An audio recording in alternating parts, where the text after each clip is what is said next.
Hello everybody, I'm live right now on Twitch, but we're actually going to be recording this video live in front of everybody, in front of the world, in front of everybody on the internets. Everybody say hi YouTube in the comment section, in the chat. Go everybody say hi YouTube, pleasure to see you all.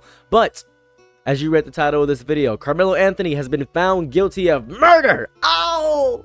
It's over for the black community. It's over. We're cooked. Oh, we're flambéed. We're screwed, guys. We're screwed. We're destroyed. Everything's destroyed. Oh, nutness. So, if you're curious about what's happening here, if you're curious about the entire situation, this is what's happening here. Jury finds Karmelo Anthony guilty of murdering Austin Metcalf. And that's kind of exactly what happened. That is exactly what happened. Now, was Austin Metcalf agitating Karmelo Anthony? 100%. I can attest to that. I can agree to that. That's what's happening. But did Karmelo Anthony take this boy's life? Yes. There's no ifs, ands, or buts about that. He did indeed take Austin's life. That is a true statement. Both of these things are true. I feel as though nobody wants to say both of these things are true for some odd, indescribable reason. But I've been seeing a lot of stuff on this, and people are very upset about this verdict. They are very, very angry. A lot of people are, I don't know if Nick Sorter is a good source actually, but people are saying, say his name, Karmelo. They're protesting outside, stating and stuff like that. They're actually protesting outside and stating the thing and saying, say Karmelo, say his name, say his name, say his name. A lot of black support, because a lot of people have been falsely accused and stuff like that. They're trying to support black people all the way through. That's what it is. Now, let's go ahead and read about what happened here. Let's just do a little bit of reading. I feel like reading's important. I can't read with these glasses on. A jury has found Karmelo Anthony, the basketball player? No, this young man, guilty of murder and the death of 17-year-old Austin Metcalf following a confrontation at a track meet after 3 hours of deliberation. Anthony, now 19, was charged in 2025 for the death of Metcalf at a track meet outside of Dallas. The case has drawn national attention and featured emotional testimony from more than 20 prosecution witnesses who were in court last week.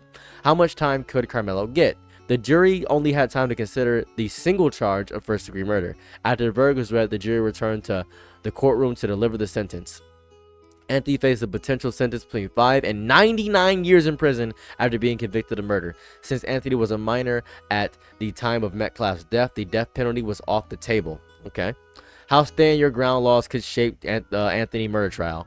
Judge John Roach R. said the jury may also find guilty of manslaughter instead of first-degree murder, which could have carried a maximum sentence of 20 years behind bars. According to Texas law, murder is when a defendant intentionally or knowingly causes the death of an individual, while manslaughter is when a defendant recklessly causes the death of an individual. Attorney David Weinstein told News Nation. Prosecutor of Metcalf's death, it's murder. And they talked about how it's murder, stuff like that. Prosecutor Bill Werski told the juror during closed arguments deadly force has to be immediately necessary to be legal. This is not self-defense, it's murder, the prosecutor said. Werski suggested it was strange that a team would bring a knife to a school sports event, saying the incident was murder, plain and simple. I do agree that it was a strange thing that happened there, but he was defending himself. It is important to have weapons on you at all points in time in America per se, because you never know what's going to happen. You should carry a weapon. I think carrying a weapon is very important. You do not get to meet a shove with a stab, especially if you provoke the shove, he said. Prosecutors during the trial referred to Metcalf's death as a sneak attack by Anthony. Karmelo Anthony's attorneys argued self-defense. Defense attorneys began calling witnesses Monday, including one of Anthony's former teammates who was at track meet when the fatal confrontation unfolded. Anthony's attorneys argued that he acted in self-defense and reacted in fear during a split-second moment after Metcalf made a physical attack. One of the jury's teammates testifying Monday for the defense said Anthony was distraught after the stabbing. I was hearing him say, "I told him not to touch me," the witness said. Juries were shown talking to from Colonel Anthony's backpack. On Friday, jurors were shown the pocket knife prosecutors say was used in the stabbing alongside with photos of the weapon, Anthony's backpack, in the crime scene. An officer responsive to the scene after the stabbing had testified that a witness directed police to the knife, which was found in the bleachers. How stand your ground, bada bing, bada boom, all that jazz. And then it's the verdict today. Continue to the site.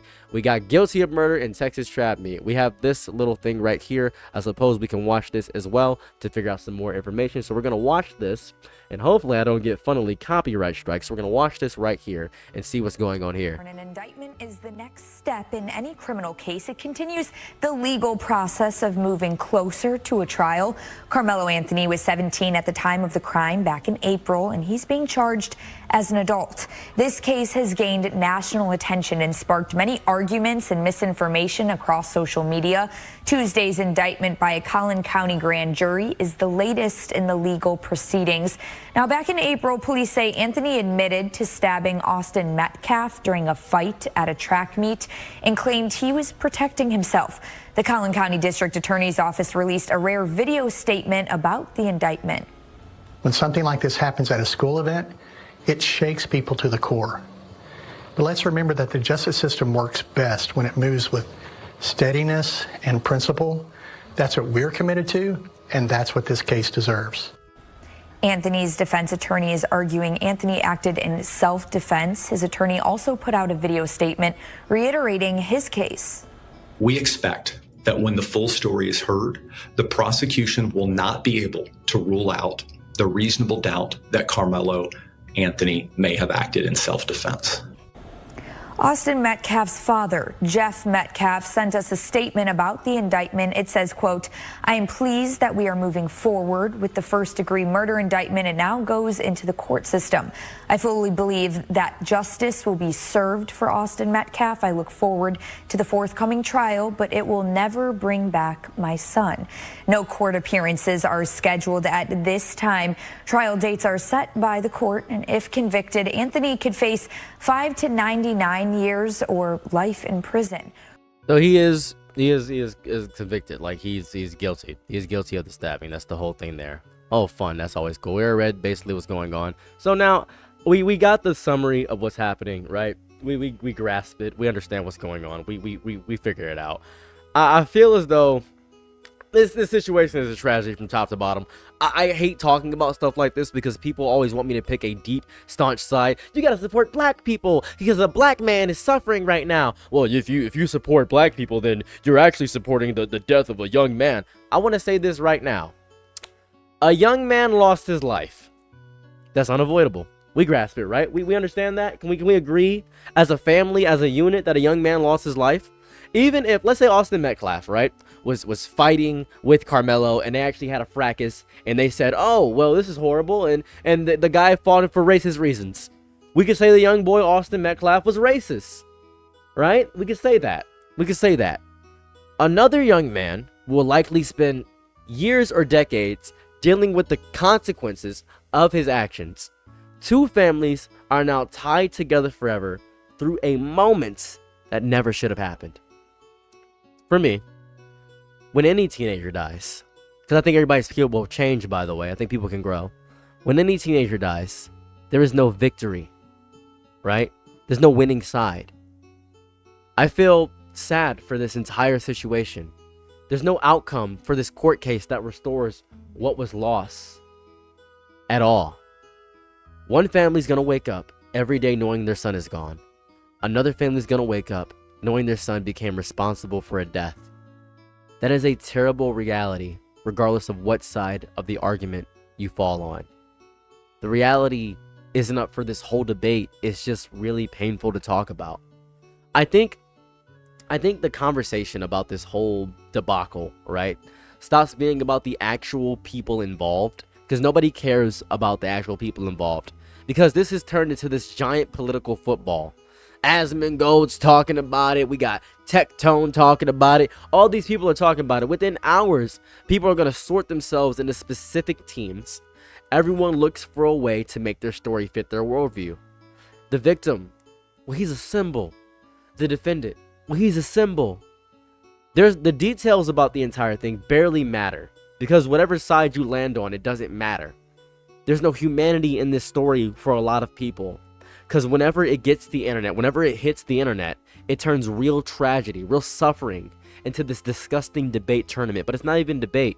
Because the debate would imply to me that you're going into the argument willing to have your mind changed. Nobody's willing to have their mind changed, so they're just arguing. Everyone wants points. Points for saying this point or that, this, that. They want points.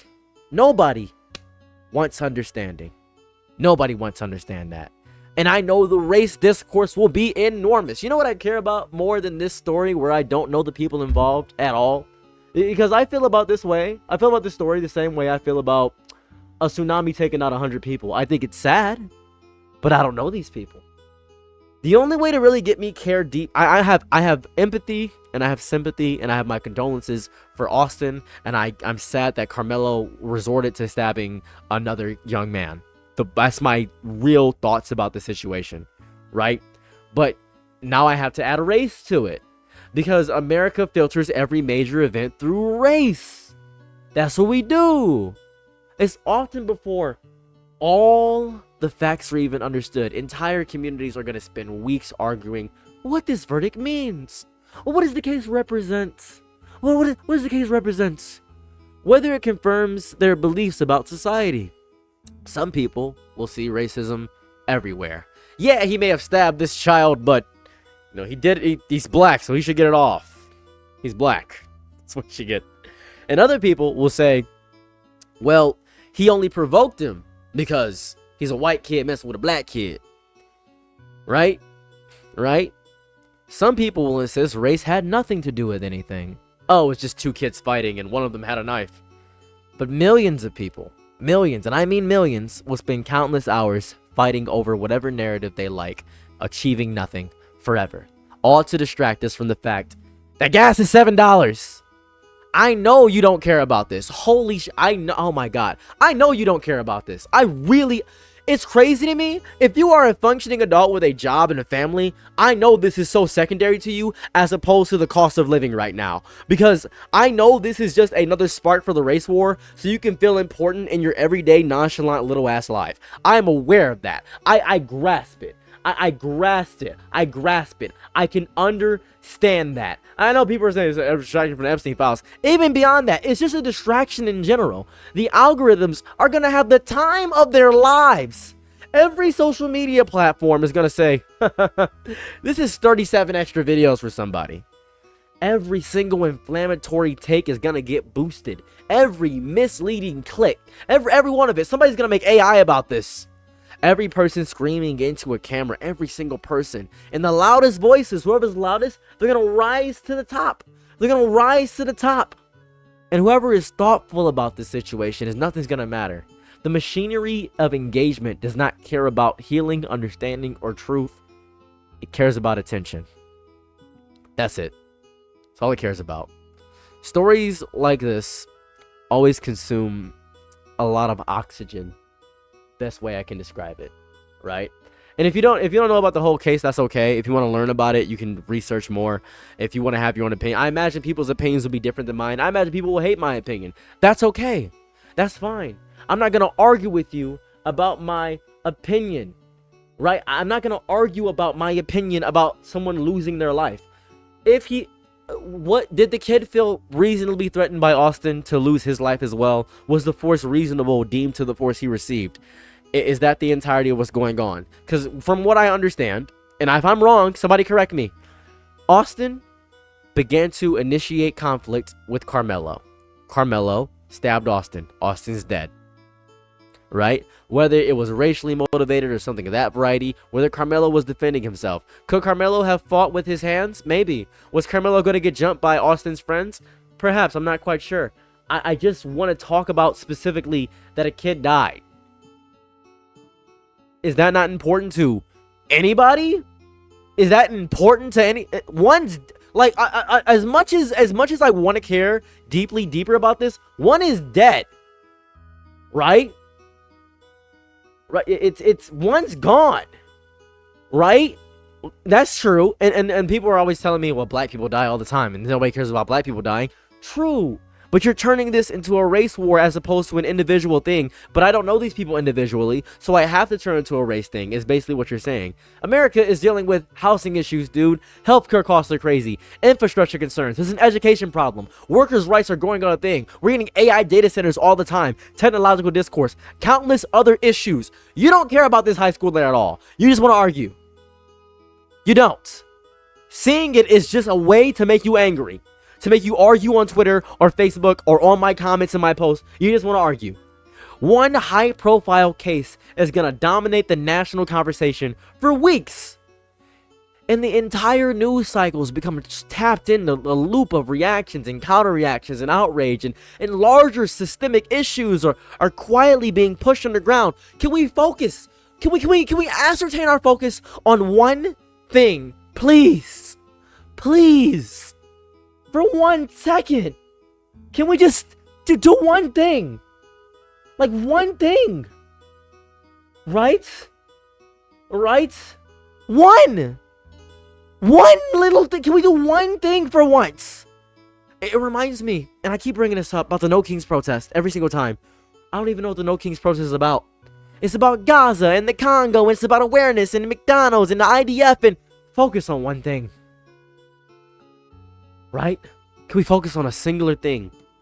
I obviously understand emotions are expected. Grief is expected. Anger is expected. But what becomes dangerous is when those emotions get weaponized by these commentators and activists and politicians and influencers. I have no issue with you feeling the way you do, but I have an issue with the arguments that are going to happen because of this situation. People who see an opportunity to advance their preferred narrative. Every tragedy becomes this raw material for this agenda that people get pushed. Every painful event becomes content. Every family loss is a battlefield in this endless, and I do mean endless, I really do mean endless culture war. It is possible to acknowledge that multiple things are true at once. I think threats are serious.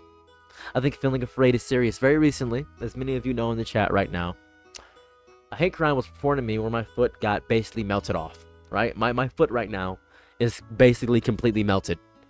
I have severe burns all over my foot. I have severe nerve damage all over my foot. And I would not wish those kids to die. I mean that with my whole chest. I am in immense pain right now. I have my foot elevated right now. I have a stand on my foot right now. It hurts like crazy. And I'm in immense pain. And I still want those kids to do great. I don't even want to press charges on those kids because they're kids. That's how I feel. That's my standpoint. I am kind enough to die about it. That's where I'm at. But I think threats are serious. I do think people that fear for their life care about their life, because your life is the most important thing. Your life is the most important thing. Feeling afraid is serious. If Karmelo felt like his life was threatened, he reasonably should have reacted as such. Right? That's important. Being confronted by someone is serious. Right? Taking a life is also serious. The loss of a human life carries immense weight. That's why juries exist. That's why courts exist. Trials exist. I hope, I know it doesn't always happen because juries can be racist. I grasp that. I'm not an idiot. I hope they examine the facts, determine where legal responsibility lies, leaving those questions entirely to public opinion or internet speculation is stupid. That's why this took so long. This happened in 2025. This took a long time. I already know where this conversation is headed. Social media will feed and fill the arguments. News panels will debate about the same talking points. Well, yeah, Karmelo's black though, right? We gotta agree that Karmelo's black, right? We gotta agree he's a black kid, right? And blacks are naturally violent. That's the whole thing. Blacks are naturally violent. And that's gonna piss me off, obviously. It's gonna piss me the hell off. Well, there's a young white man, and a young white man was hurt. A young white boy was attacked. You can even see this in the way they use the photos. The way they use the photos in social media is it purposely manipulated. Look at these two photos. Look at these two photos. Austin looks more dapper and young, and Karmelo's always looking in an angry way. That's what it is. That's what it is. They're showing his mugshot only. They're not showing it in sympathy. They're already making you have sympathy for Austin as opposed to Karmelo. It was decided already. I already knew he was going to get charged with murder because irrevocably he did murder somebody. Right? I'm not going to lie to you. He did. He did. This country, America, land of the free to argue, home of the brave enough to blame it on the other person, will always argue. Communities will fight. The country will spend enormous, just so much stupid energy about what this case symbolizes. And through all of that noise, please remember just a real fact. The simplest fact we possibly can. None of this gets better because strangers on the internet argue. A young man lost his life, and another young man lost his future, and two families are wildly devastated. I really do hope we can agree to that. If you can't even accept and acknowledge the fact that Austin is dead, if you can't accept the fact that Karmelo lost his entire future because he made a stupid decision, can we agree to that? Can we agree to that? The war never ends, and these bodies are gonna keep piling up. I already know that right now as I make this video, on the internet, some Twitter somewhere, the next verdict is already happening. The internet's gonna be ready. We're gonna have this endless debate war about worthless garbage over and over again. I know nothing really will change. With that being said, thanks for doing this. Thanks for seeing. Don't forget to like, comment, and subscribe. This is the end of the YouTube video, so for people on YouTube, I'm out. Peace. Bye. I'm your nigga night, be my loyalty low. Happy to try what you need. Your world, I love to live in it. I love the ride when you're free.